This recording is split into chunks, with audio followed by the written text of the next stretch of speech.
welcome to the Bullcast Podcast. I'm Katie Pickler, and with me is my amazing co-host, Court Winsett. Hello. And there's the opening bell. We are so excited to be back with episode 2, and this one is all about where does the money come from? So you know what that means. Show me the money! Oh, Katie, you had me at hello. Oh, yes. Love it. So on this episode, we're going to talk about income. Sounds simple, but we're going to go across all the different ways of where the money is. Where does it come from? And so before we can get really into what it's going to be about, where this money is coming from and all the different elements of it and how you can really analyze what it is. So understand, we're trying not to use big words and jargon. We're trying to make sure that we make it as simple as possible. Analyze. I think people probably know what analyze means. I mean, if you're listening to this early in the morning, you hadn't had your coffee yet. I'm trying to make sure that's okay. Then we need to be using one syllable words. Okay, so syllables. You got to clap.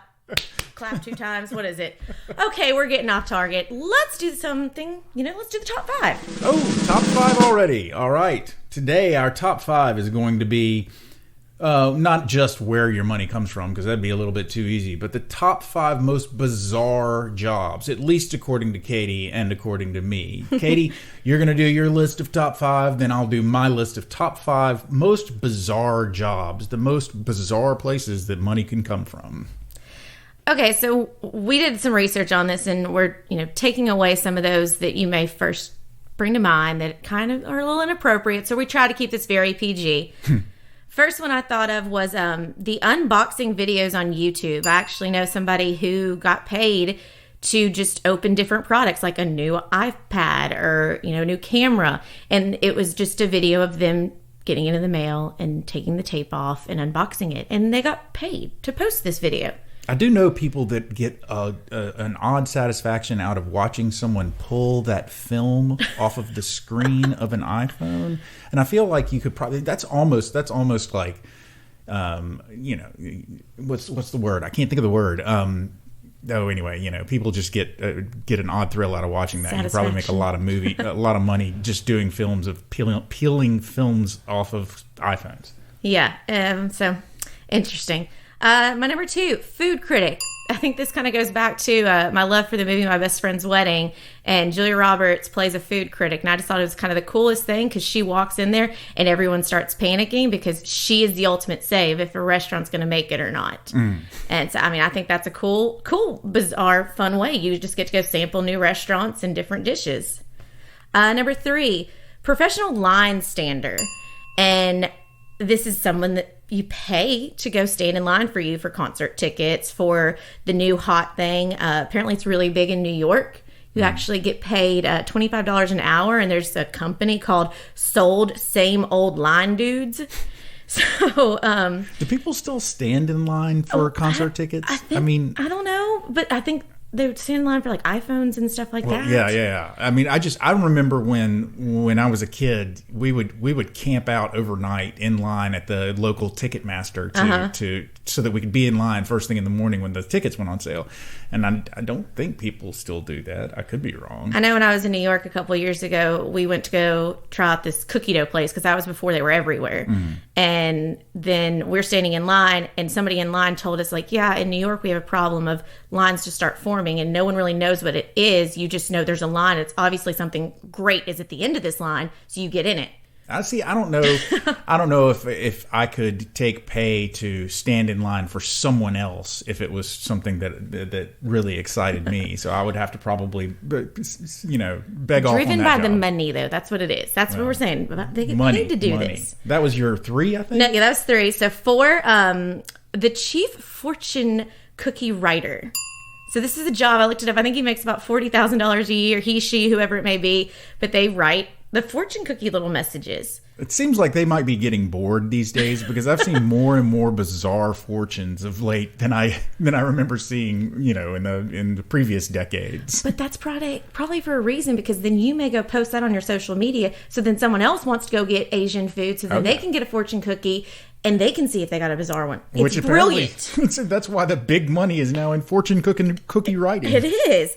Okay, and my last one, Court and I actually had a conversation about this the other day, about the people that name nail polish, and specifically OPI.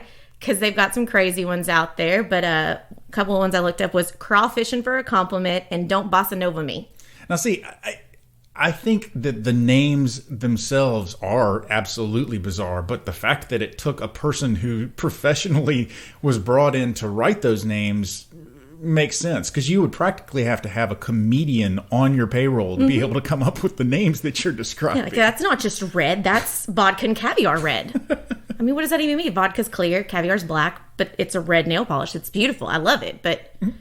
I could just be making this up off the top of my head just to be more argumentative, but don't they also have red caviar? Isn't that a thing? Oh, yeah. I mean, I guess they could. I don't know. I'm not going to argue the point, so I apologize. I just was wondering. So that's my top 5. What about you? My top 5. Well, my top 5, speaking of caviar, because I think it's probably about as appetizing as this number one job of mine, professional dog food taster. And I've also seen it online as just professional pet food taster in general. But I actually one time saw a professional dog food taster from one of the dog food companies go on, I don't know, David Letterman or something like that. And on air taste test a can of wet dog food and sort of give his reaction to it. And it looked so disgusting. I mean... Yeah.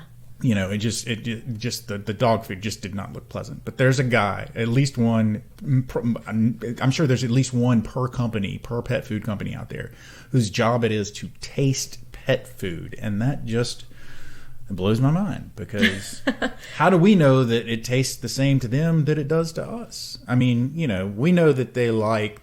You're getting real deep there. Well, I mean, I'm just saying. It seems like it'd be kind of subjective, just like anything else.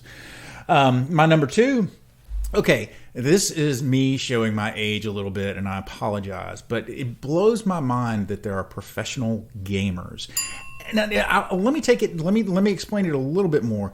It blows my mind that there are people who make money off of playing video games for an audience. Professional gaming, in terms of like going to a tournament and winning a prize, I know that's a big deal. That's a good source of income for professional gamers, and I understand if you're playing against other people. But the one that blows my mind is there's some new social media thing out there. I can't remember if it's Twitch. Anyway, it's some site where basically gamers go on this site and they play and they have followers, and the followers watch them play.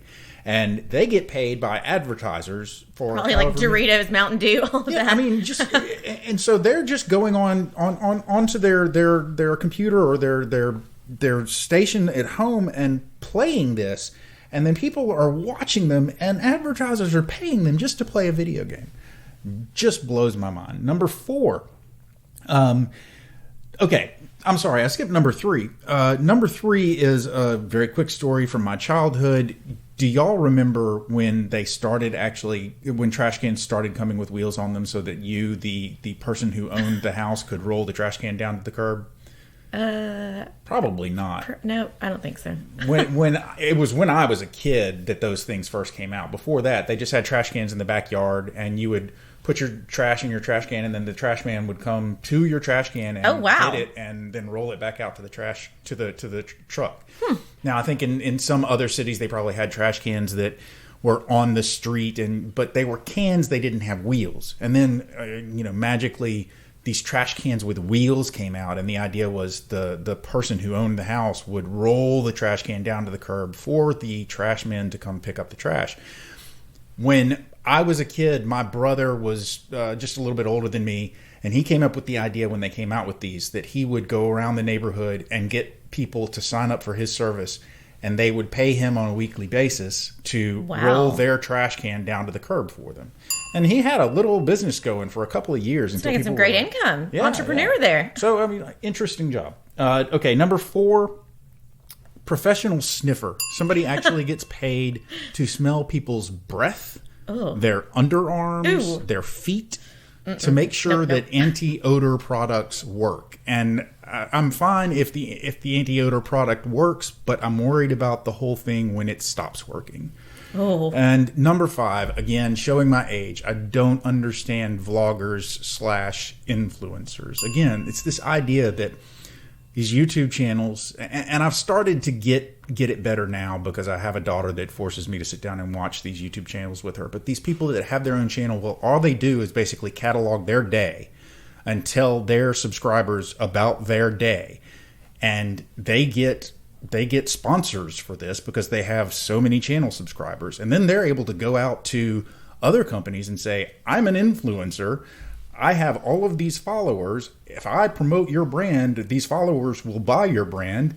Give me free stuff. And they do. It blows my mind. And then that goes into another episode we're going to talk about spending, because then people see those celebrities as people they idolize and they want to have those products. But that's another episode we're going to talk about, people seeing those and spending their money on it. There are at least a couple on my list that I think are bizarre, but that I'm also just sort of driven by jealousy because I wouldn't mind having some of these jobs. So that is the top 5. And following the top 5, we always go into our main topic. It is the meat and potatoes of the portion of the podcast. Okay, so we told you guys we're going to show me the money. We are going to talk about where does your money come from. When we brought up this topic, it kind of seemed like a no-brainer of, okay, what is your income? Where does your money come from? And it's, most people have some kind of job, and they get a check, and that's where their money comes from, whatever their job is. But we want to talk about first the beginning of your relationship with getting money. And you mentioned your brother, Court, doing the garbage can, and how that's how he was getting money from outside sources. He saw a need, saw that they needed this, and he jumped on it. So I remember when I was younger, everyone had different things. Some parents would give their kids allowance money, and they didn't have to do anything for it. It was just a set of, here's your $1 a week, $5 a week. I don't know. I know that when I was little, I have an older brother, my mom had jars, and it had marbles in it. And whenever we would do something good, one of our marbles would get put in our jars. And then my mom had a checkbook of the Bank of Mom. So whenever we were out and about, I'd say, I want this cute little thing from Target. And she'd pull out her checkbook, and no. If it's my money, no. And so that kind of started it. Of course, I did try and grab all the marbles and stick them in my bucket to try and have more. And if I was smart, I would have one at a time started adding slowly the marbles, and she would have noticed.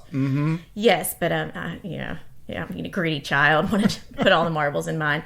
But did you have a job growing up? Honestly, the first job I remember having is just mowing the lawn. I mowed the lawn, and I got paid some amount for mowing the lawn. We had a relatively decent sized front and backyard, and I don't know, I got paid $5 or $10 for mowing the lawn once a week.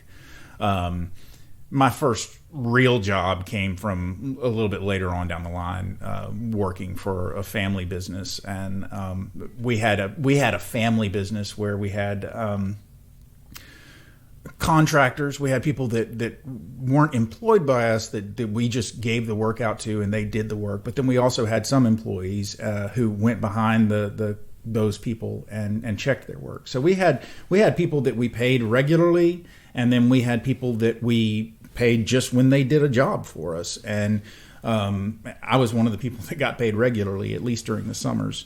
And that was my first job where I was actually, where I actually had to pay taxes and so forth. Yeah, I think my first job was in high school. I was actually a dance teacher's assistant. And so instead of me actually getting the check for what I was doing, it was just deducted from my dues for the classes I was taking. So, that was a little bit of, yes, I was getting income, but it was more of directly being deducted into what I was already spending. Right. And so when we were talking about where your money comes from, I didn't really realize all the possible ways that even the simplest of your birthday checks. Yes, oh my Lanta. We were thinking about it just in terms of, okay, when we initially broke down this episode, we were like, well, jobs, there are so many different kinds of jobs. And then it's like, but that's not the only place that your money, that you get your money. You've got gifts, you've got... If your aunt writes you a birthday check every year, and, wedding gifts, if you get that money, whatever it could be. And even if someone's passed away and you have an inheritance or trust fund, that's income. I don't have a rental property, but if you had a rental property, that's some more money coming in, and that most people wouldn't think, because you're not necessarily working for that, but you are, because it's a house that you're renting out to people. Yeah, but you can't rely on any of those things. No. They're just sort of, you didn't do anything to get most of it. Most of that stuff. I mean, I guess with the rental, you went out and bought a house and then rented it to someone And else. you're maintaining it. But I mean, gifts and so forth. You didn't do anything to get that, probably.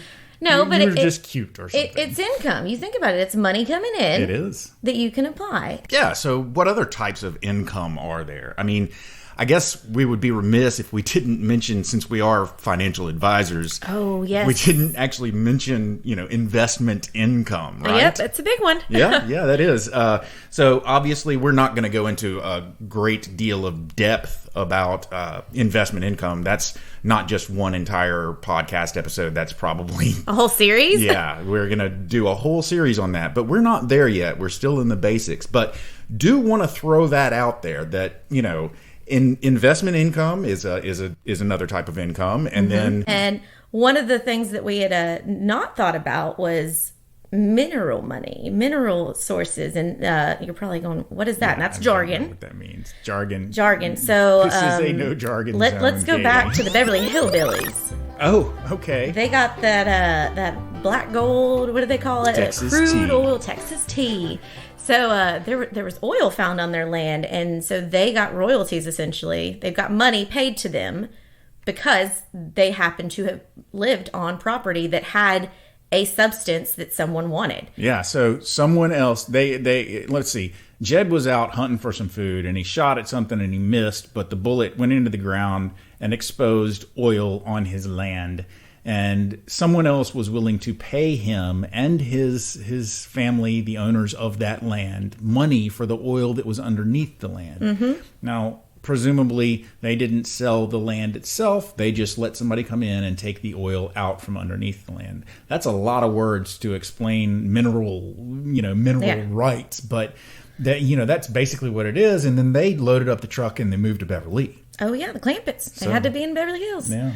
But there's also the issues. I know you hear a lot of times about redeveloping, and someone may come in and That sounded like jargon. Sorry. Yeah. They want to come in and they want to take over parts of your land or all of your land, and so they may offer you money to buy it. So then they may say, for 10 years, we're going to pay you this amount to take over part of your land. So there's so many different outlets. I don't know. This is a little touchy subject. Another form of income comes from divorce. Yes. Zsa Zsa Gabor, who has many of marriages divorces or had, she said when a woman gets a divorce, I believe she should give back the ring and keep the stone. And we actually have a client, no names, who once told me when I was younger, Katie, you marry for love and you divorce for money. So that all goes to say in a funny way, child support, alimony, all of that is considered a form of income. When you're looking at your money coming in, that is income. Well, yeah. I mean, you definitely can treat that as income. It's never. I will say this: it's never as guaranteed a source of income as one might hope, because oftentimes the payer does not pay.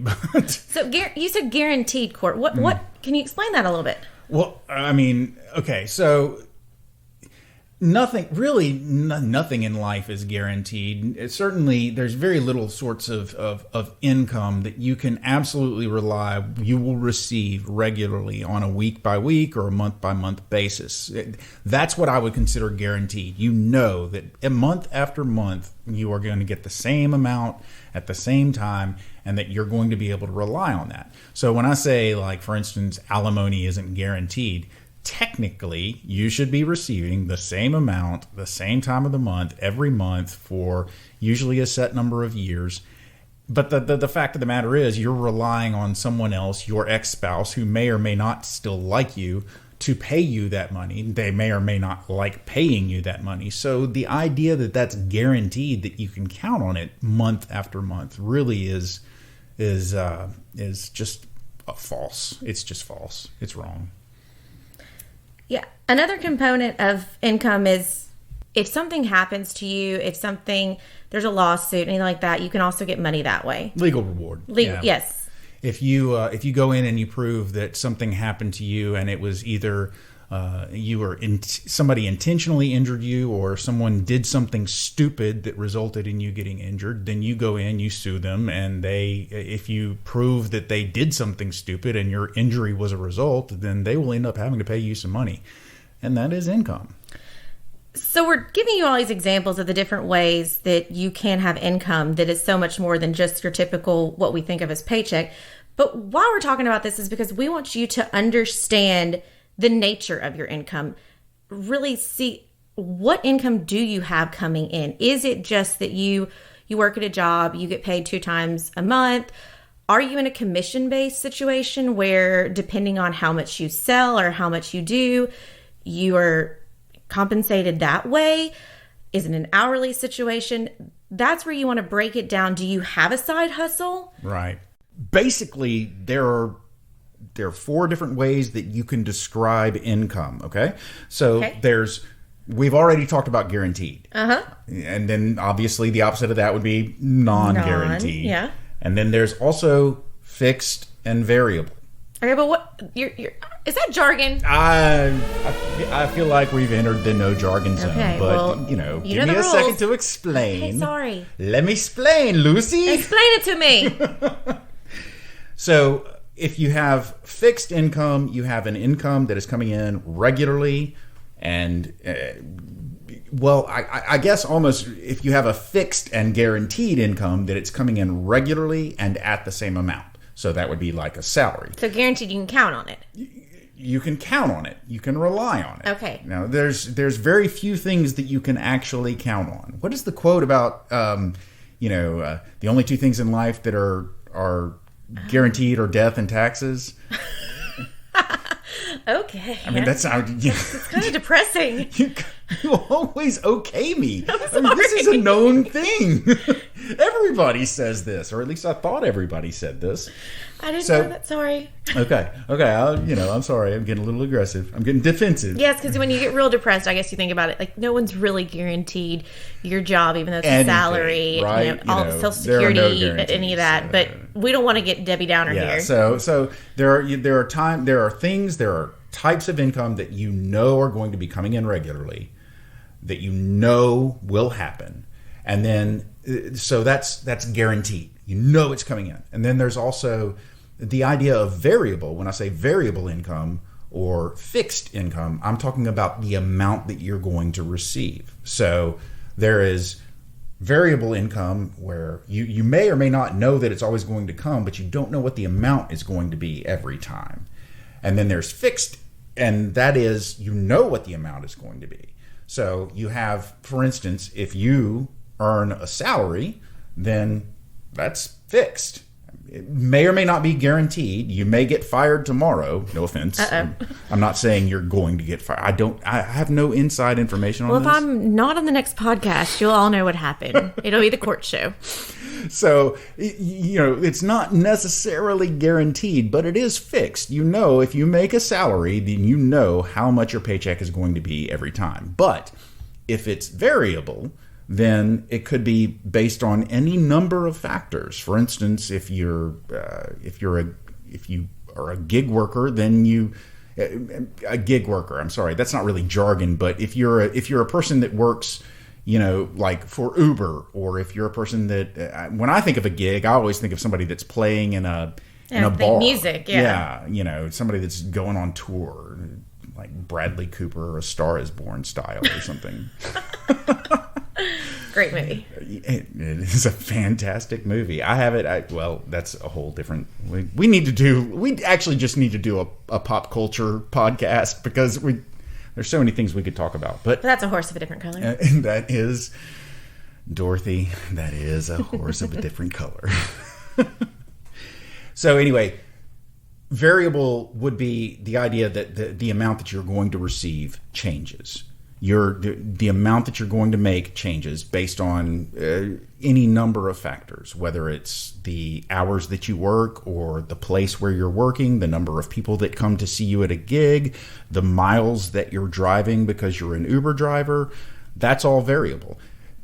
That basically, so you either know exactly how much you're going to make, you know what your income is going to be on a regular timed basis, or you know you're going to get some money, but you don't know how much.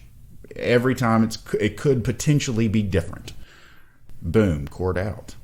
You're saying that kind of fixed would be that I work a job, I get the exact same amount 2 times a month, but, my husband sells cars, and so he gets paid based off how many he sells. So it could be one amount one week and could be totally another amount. That's what you're saying about fixed and variable? Right. You have an expectation.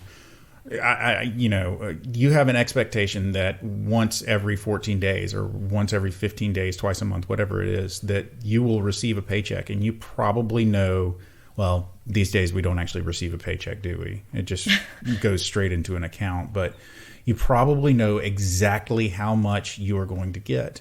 That's fixed. And then your husband, he may sell 10 cars one month or 10 cars one week. I don't know how many cars he sells, and then the next month or the next week, he only sells 4. And so the pay that he gets that week or that month is going to be way different from month to month. That's variable. Well, and so say that, I have a side gig. Say that I make cornhole boards or something like that. Mm-hmm. And so... What is your obsession with cornhole boards? I've wondered. You brought that up when we weren't recording, and I'm kind of on a cornhole board kick right now. I've got a friend that's actually selling them, and she's designing all these different logos on them, and they're beautiful. They're pieces of art, and you think about it, they're conversation pieces. You have friends over, there they are. But so... If I made a reference to the great cornholio, would you know what I was talking about? Okay. Yes, absolutely. Okay. Absolutely. But so that is a form of income that's a variable, because if I was to be selling cornhole boards or whatever it may be that I'm selling... that I have no idea how many people are going to buy these, but that is important to still recognize that as a income coming in. When I was going through marriage counseling prior to the wedding that they make you do, one of the comments that someone made was like, oh yeah, my wife has this little job over there, but we don't count that. No, any money coming in should be counted, whether it is the, trust fund money coming in, birthday checks, selling cornhole boards, working a paying gig. I don't know. Money is money. Little wifey might not agree with you. Little wifey might have been like, no, all of his money is our money, but all of this money over here is that's a whole nother thing of separating finances when you get married. We'll probably have to discuss that totally later different podcasts on that. We have lots to talk about with that. Okay, so basically all of the money that comes in, you need to take all of it into account, but you have the money that you if we really oversimplify things, you have both money that you didn't earn and money that you did earn. And so by money that you did earn, we're talking about jobs, and those jobs could be making cornhole boards with the great cornholio, or being a financial advisor. Or being a financial advisor. You could be a salaried employee. You could hourly. Hourly employee, where you get paid a certain rate for the number of hours you work. You could get paid by commission, where you're getting paid based on sales that you've made. So we've talked about understanding the nature of it and really talking about all the different ways that you have this money. But we wouldn't be being correct if we weren't telling you about the potential of your income as well. And that if you are in a position where you could... go to school, then of course that's going to be costing more money, but then that's a way to then increase your income. Or if you do have a job where you're at the level you can be, that's where you may add a side job, and that's how you can really maximize your potential of income. Yeah, I mean, there are those people out there that probably, don't even consider... They have so many jobs that one job couldn't be considered a side job over another. Mm-hmm. If you're having to work 3 jobs just to maximize your income, then no one job might be the job that you consider a career. You might be a musician. You might work gigs. Gigs are never guaranteed. You never know from one week to the next if you're going to be playing at a club, playing for a private party or whatever. So you take that income when you can get it. And if you're successful enough, great, maybe you can make a living off of it. But if you're not successful enough, then maybe you have to tend bar. And so then you're doing something where you're working nights at bars and making money off of tips, and possibly getting paid and making money off of tips. And if that's what you're passionate about, then absolutely. Great, fantastic. So you got all of these different possible sources of income, but then maybe you also are working. Maybe you're working at a law firm, and you're working at a law firm as a part-time person who basically runs stuff. It's called a runner. So basically you deliver items from the law firm to the court or whatever, and they call them runners, and they're usually part-time. But the reason you're doing that is because you want that in at the law firm, because you're also going to law school. Oh yeah. While you're doing all of these other things, smart. You're also going to law school, and you're trying to improve yourself. You're trying to work toward another goal, work toward another career. And so your hope is that one day you might actually graduate law school and get a job at the firm where right now you're just working as a runner. Absolutely. So the reason we're really diving deep into figuring out the nature of your income and the full potential of it is because this is part of, again, we're starting at the beginning. We want you to fully understand your income, because then we're going to now talk about in another episode where you're spending your money. And then it's going to lead into budgeting, and it's going to lead into this whole great thing of how we're going to help you get control of you, that you have control of your income, you have control of your spending. So that's what I want us to remind everybody. Like, we are taking everything piece by piece. And so this was step one of it, is understanding your income, understanding all these different outlets.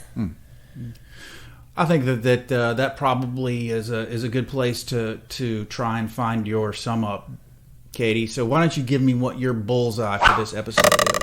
So my bullseye, whether you're unboxing and making videos on YouTube, you're a food critic, whatever it may be, is just take a look at all the different ways that you're getting money in, understand the nature of that income, look at the potential of your income, but just start at the very beginning, see where it's coming in, see how it's all going to fit into our future episodes to really make a difference in your life.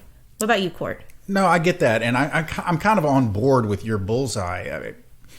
I think the whole point of this episode is just to kind of make people aware that there are dozens, hundreds, millions sources of income. I mean, income is not just the paycheck that you get from your boss at the end of every week.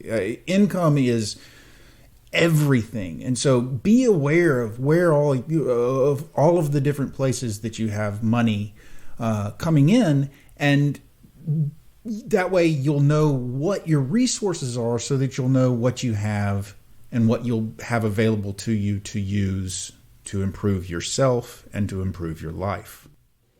Bullseye! Oh, we're all awake now. Okay, ladies and gentlemen, I think I hear the closing bell. That means it's time for us to wrap this thing up.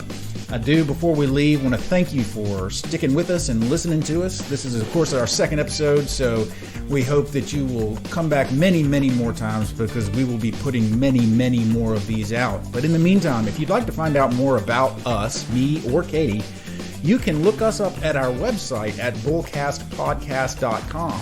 You can interact with us through the website and submit questions. If you have questions you'd like for us to address on the podcast, then we're hoping that maybe around episode 4 or 5 we'll actually have questions coming in, and we'll be able to answer those during a Q&A session that we will add to the podcast. But for now, if you want to interact with us live-ish, then you can interact with us on Twitter. Our Twitter handle is @BullcastPodcast, or you can interact with us on Instagram. Our Instagram name is BullcastPodcast. And Katie and I also happen to work for a financial advisor, and the name of that firm is Pickler Wealth Advisors. And you can find out more about that firm and find out more about its team and the two of us at its website, which is picklerwealthadvisors.com. That's advisors spelled with an O. Until next time, I'm Court. I'm Katie. And that's all she wrote.